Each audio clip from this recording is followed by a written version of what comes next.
it's Rachel and welcome back to my channel, or welcome to my channel if you're new. As you can tell by the title of this video, it's going to be a very sad one. I'm still not sure if this is going to be one whole video or multiple parts, but I'm going to be telling you the story of my stillbirth. It's a very hard topic to talk about still, and I'm going to try my best to film this and hopefully I don't end up deleting it. I've been trying to film this video for a long time now. I tried filming it last summer, I tried filming it right after it happened, and I still can't get my words out about it and my story out. I want to share this story because I really hope that it could help somebody who's ever been through the same situation or a similar situation, because it's not easy to go through, and a lot of the time you feel like you are alone through it. You do have your family and your friends, but it's not an easy thing to talk about with some people and with people in your life. I wish that there were more videos on YouTube about women who went through this. There were a few, and I'm forever grateful that I had other women to listen to and hear their story and relate to their pain, because it's really hard and heartbreaking thing to go through. So this is my story. When I was 20 years old, I found out I was pregnant on October 1st of 2016. It was really hard to find out that young that I was pregnant. It was really straining on my relationship at the time. I did not live with my boyfriend, but we ultimately decided very early we were going to keep the baby. We were going to work it out and we're going to figure this out. It was a pretty normal pregnancy. In the beginning, at least. I had awful morning sickness, strange cravings.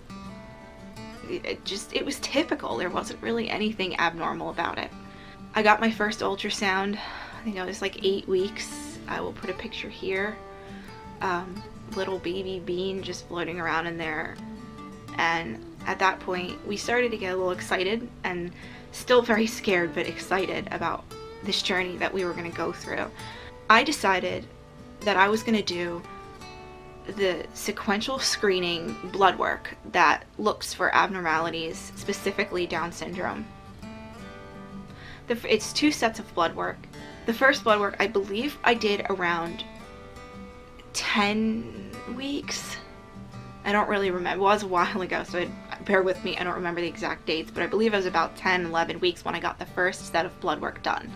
I got a phone call telling me that everything came back normal from that, and to schedule my next appointment to get the next set of blood work. And I got that around, I want to say 14 or 15 weeks is when you get that set of blood work.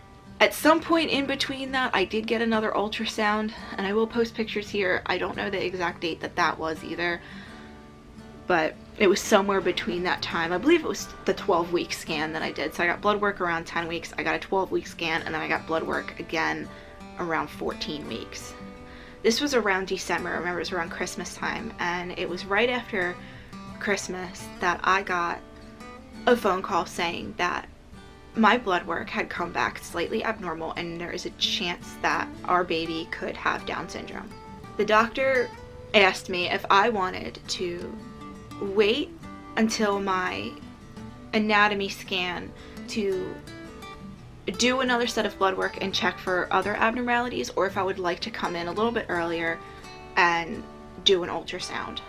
So we had planned to do it early. We just wanted to know. We wanted to be a little more sure of things other than a blood work before we went forward with any other things, and I'll get to that. So I went in, I was about 17 weeks, and we got an ultrasound. And we found multiple, substantial amount of soft markers for Down syndrome. Of course, this is not easy news to hear, and it's something that you have to cope with, because when you find out that you're pregnant, you have this whole plan in your head, and then when you're told that there might be something wrong, it's scary and confusing, and you have to learn about it. So like I said, at that point we did the ultrasound, and then we did blood work. That was the NIPT test, which they say is, I want to say they said like 99% accurate or something. I didn't know this at the time. I just thought it was another set of blood work that might give me an answer. But we did the blood work and the ultrasound. It was leaning more towards the positive side than our baby. At that point we found out he was a boy, and I will also put pictures from that ultrasound here. It was a pretty obvious point that he had Down syndrome.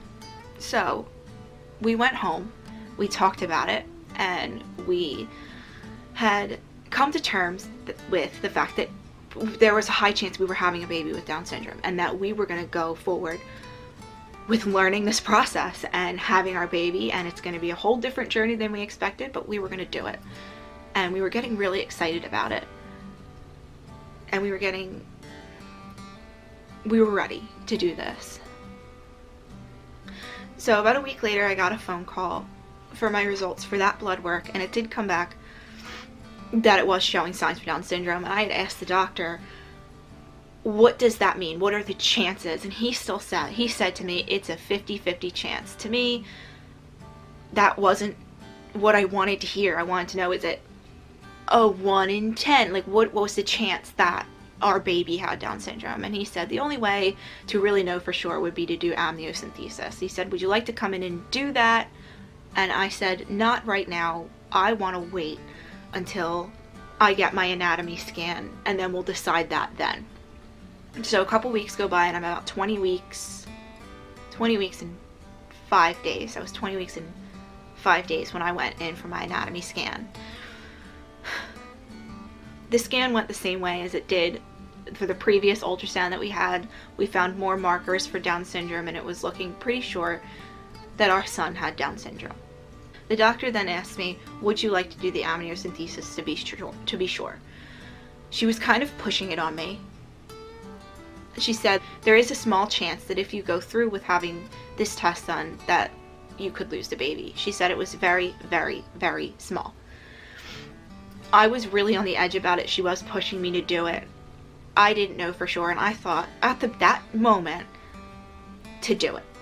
So I went through with it, and we did the amniocentesis test, and that is when they take a needle that is this long and they stick it through your stomach into your uterus and pull out amniotic fluid and then send it off to be tested. I will never do it again. That alone was the most invasive, weird test I've ever had, and I bruised really bad from it, and it hurt so bad. So it's one thing I don't recommend. Unless you absolutely have to do it, I don't recommend doing it.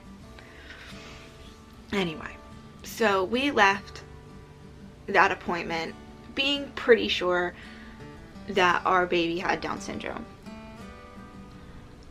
A couple days later, we got a phone call. For the first half of the test, it came back and it was positive for Down syndrome. At this point, it wasn't too devastating because we had already expected it. And we came to terms with it, and we accepted our situation, and we were going to go through, like I said, with this pregnancy, and we were ready. We had already started shopping. We had already gotten little boy clothes and stuff. We had named him, and we were getting really excited.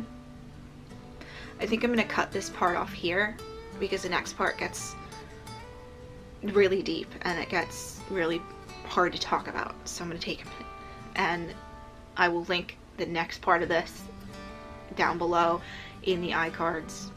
So head on to the next part.